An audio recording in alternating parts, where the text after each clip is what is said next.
नमस्कार ओडिशा मैं प्रिया आपण मानक स्वागत करछि मो यूट्यूब चैनल ज्ञानदीप को व्यूअर्स आम तो आगु अनेक दुईटा वीडियो कर सारे से आमर राज्य विषय रे और राज्यर राजधानी विषय रे केंद्र शासित अंचल तार राजधानी विषय आलोचना करछे। तो जदि आपण मानक ये वीडियो गुड़िक भल लगुच तेरे प्लीज मो चैनल टी को सब्सक्राइब कर दिंतु और पाखे थोड़ा बेल आइकन को क्लिक कर दिंतु जहाद्वारा मोर समस्त वीडियो नोटिफिकेशन आपण पाखे पहुँची पार। तो आज आम आलोचना करवा ओडिशा विषय आज आम बहुत सुंदर कि कहे मो राज्य ओडिशा मो भाषा ओडिया केते सुंदर मो ओडिशा केड़े सुंदर राइज आम केड़े मिठा मो भाषा ये सब आम एत सहजरे आज जो कहीदे सेटा आम पूर्वज मान बहुत कष्ट करिया पड़ी ये स्वतंत्र ओडिशा प्रदेश गठन पाई। तो आज आम ये वीडियो आलोचना करवा स्वतंत्र ओडिशा प्रदेश गठन केमिति हैला और आज ओडिशा विषय रे। तो आसंतु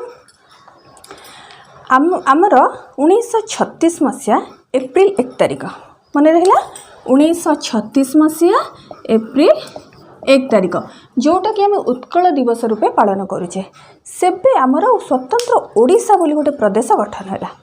ता पूर्व आमर ओडिशार इतिहास बहुत पुरातन तार ऐतिह्य संस्कृति अति उन्नत किंतु जिते ब्रिटिश शासन चलला से ओडिशाटा को विभिन्न प्रेसिडेंसी सह मिसागला जमीती आमर Bengal presidency Madras presidency Bihar presidency आ मध्य प्रदेश प्रेसिडेंसी संगे मिसई दिगला ओडिशार माने एमती गोटे स्वतंत्र ओडिशा प्रदेश किछि नथिला।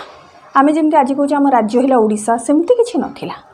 तार भाषा मध्य हिंदी करने योजना चली तो आमर केते बुद्धिजीवी माने सेतेबेले चिंता कले जे आमर भाषा ओडिया तो ओडिया भाषा भाषी कहूथिबार लोक मानंगु प्रथम एकत्रित करी आमर विभिन्न आंदोलन जन आंदोलन विभिन्न संगठन मान तैयारी कले।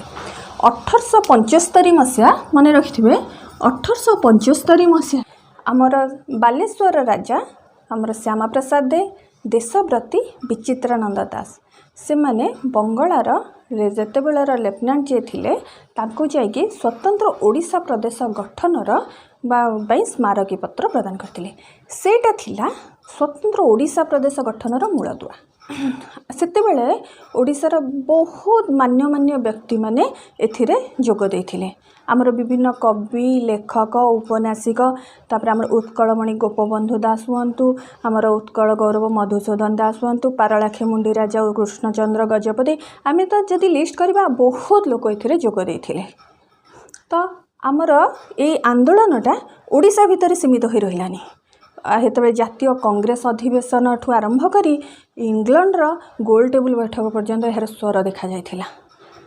तापरे 1936 मसीहा एप्रिल 1 रे से माने बाध्य ओडिशा को भाषा भित्तिरे ओडिशा गोटे प्रदेश जोटा कि भाषा भित्तिरे आमर स्वतंत्र प्रदेश गठन होइछि।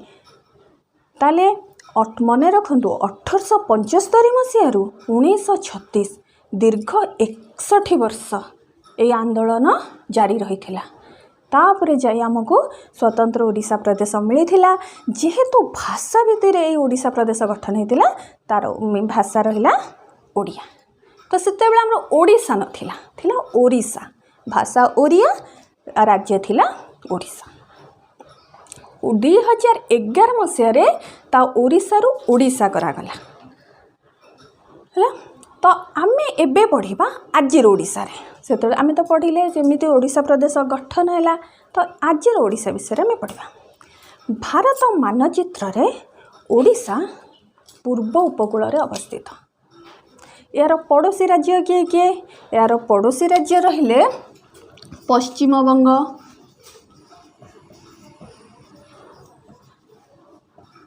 झारखंड छत्तीसगढ़ आंध्र प्रदेश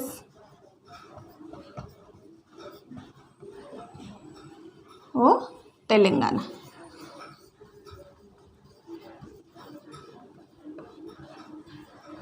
ताले यार राज्य गुड़िक रहिले पश्चिम बंग झारखंड छत्तीसगढ़ आंध्र प्रदेश और तेलंगाना यार पड़ोसी राज्य। आमर तो जानिले भारतर पूर्व रे बंगोपसागर 485 किलोमीटर केते 485 किलोमीटर ओडिशा रे जो आमर बंगोपसागर जाइए। तो जिते बेले आमर प्रथमे स्वतंत्र ओडिशा गठन होता 6टी जिला को नहीं होता। आमे आज पढ़ुचे ओडिशार जिला संख्या केते किंतु सेते बेले आमर 6टी जिला को नहीं होता। कौन कौन? गंजाम, संबलपुर, कोरापुट,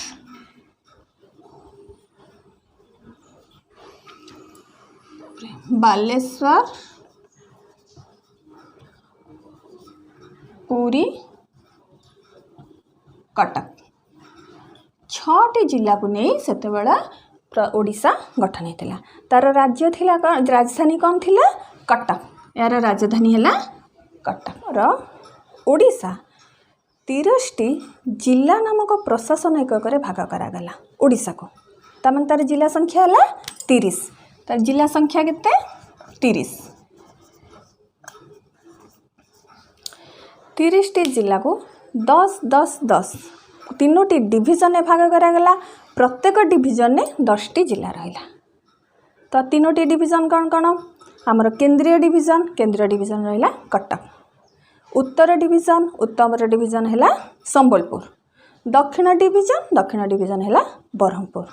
ताले आमर 30टी जिला को 10-10 करी 3 भाग करागला। प्रत्येक 10टी जिला को गोटे डिविजन भाग कराला। आ डिविजन मुख्य रहिले किए? राजस्व विभागीय कमिशनर आरडीसी। राजस्व विभागीय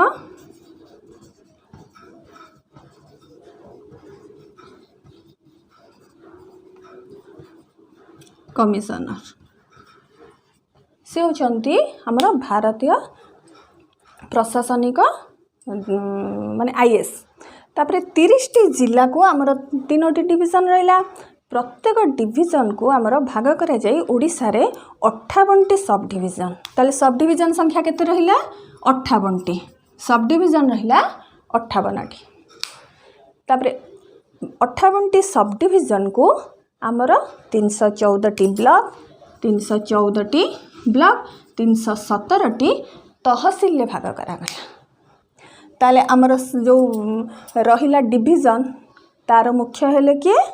राजस्व विभागीय कमिशनर। जिलार मुख्य रहिले किए? जिलापाल बा जिला मजिस्ट्रेट। सब डिविजन मुख्य आमर उपजिलापाल बा सब डिविजनल मजिस्ट्रेट। ब्लॉक रो मुख्य बीडीओ। तहसील मुख्य तहसीलदार। तो ये रहा आमर। तो बर्तमान आमर ओडिशार राज्यपाल किए अछंती? आमर ओडिशार राज्यपाल हेले गणेशी लाल। मुख्यमंत्री हेले श्रीजुक्त नवीन पट्टनायक। तापरे आमर राज्यसभा संख्या है 10। राज्यसभा संख्या है 10। लोकसभा जो आमर सभ्य हेले 21 बा लोकसभा आसन संख्या है 21। आउ आमर विधानसभा आसन संख्या है 147। ओडिशार मुख्य आमर ओडिशा गोटे कृषि प्रधान देश। यार मुख्य फसल है धान। जेहेतु धान है यार मुख्य फसल ताहले आमर मुख्य खाद्य है भात। ताहले ओडिशार मुख्य खाद्य है भात। यह एक आदिवासी बहुल आमर प्रदेशटी। 62टी समुदायर लोक एठारे वास करती। केतोटी समुदायर? 62टी समुदायर। समस्ते निज निजर आमर गोटे स्थानीय भाषा अच्छे समस्ते व्यवहार करें आमर मुख्य भाषा है ओडिया। ताले आम ओडिशा विश्व प्रसिद्ध कहीं आम ओडिशार श्री जगन्नाथ मंदिर होती आमको विश्व स्तर रे ओडिशा गोटे स्वतंत्र स्थान देछि। आमर ओडिशा रे विभिन्न पर्यटन स्थली अच्छी और दर्शनीय स्थान अच्छी किंतु बहुत अच्छी 700टी मंदिर ओडिशा बा 700 रु अधिक मंदिर ओडिशा रे रही। ताको ओडिशा रे को मध्य मंदिर मालिनी सहर बोली मंदिर मालिनी राज्य बोली मध्य कहुए। है ओडिशा भारतर आयतन दृष्टि अष्टम, लोक संख्या दृष्टि 11तम। आमे ओडिशा को लेकिन जिते भी गर्व करिबा सेटा कम पड़िबो। तो आमे यार भाषा यार संस्कृति जेहेतु अति पुरातन आउ अति महान ताको आम सर्वदा गर्व करबा उचित। मु शेष या कहबी जे आसंतु ओडिशा आम राज्य ओडिशा ताकू नहीं गर्व करवा आउ ओडिया भाषा को जिते पारिबा सम्मान देवा समस्ते ओडिया कहवा ओडिया लिखिबा। जय जगन्नाथ।